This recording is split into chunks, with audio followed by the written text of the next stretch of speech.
Sinubukan raw makipag-usap ng dalawang politiko kay DILG Secretary John Vic Remulla kaugnay sa iligal na paggawaan ng sigarilyo sa Pampanga na nireid noong nakarang linggo.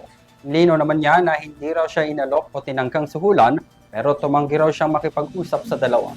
So ngayon ang detalye sa aking report.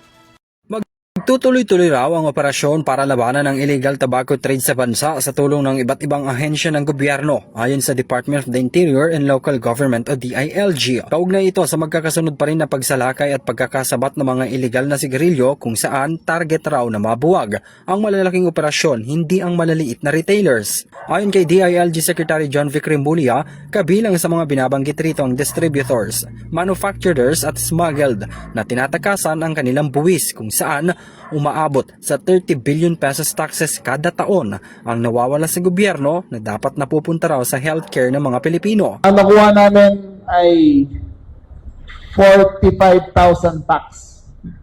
45,000 tax. Ang basic tax due niyan ay 3.5 million. Kasama penalties, 36 million. Total tax liability is 40 million. Paglilinaw ni Remulla, hindi nila target ang mga nasa maliliit na tindahan na nagbebenta ng illegal na sigarilyo, bagamat kabilang sila sa mga hinuhuli. We're not anti-poor. We're anti-illegal tobacco.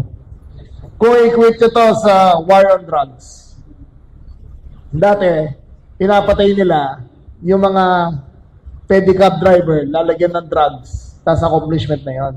We do not consider this an accomplishment. Kasi kawawa naman yung mga taon to eh.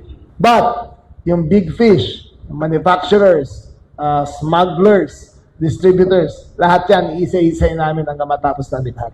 Ibinunyag rin ng kalihim ang katatapos lang na operasyon nila sa Central Luzon kung saan sinalakay ang isang illegal na pabrika na paggawaan ng sigarilyo na sangkot rito ang dalawang politiko na hindi muna pinangalanan. Aniya, sinubukan raw ng dalawa na makipag-usap pero hindi siya pumayag at hihintayin na lamang na makumpleto ang case build-up. Reach out na sa akin, gusto daw ko kausapin. We'll wait, hintayin na lang natin hanggang matapos namin yung investigative work namin.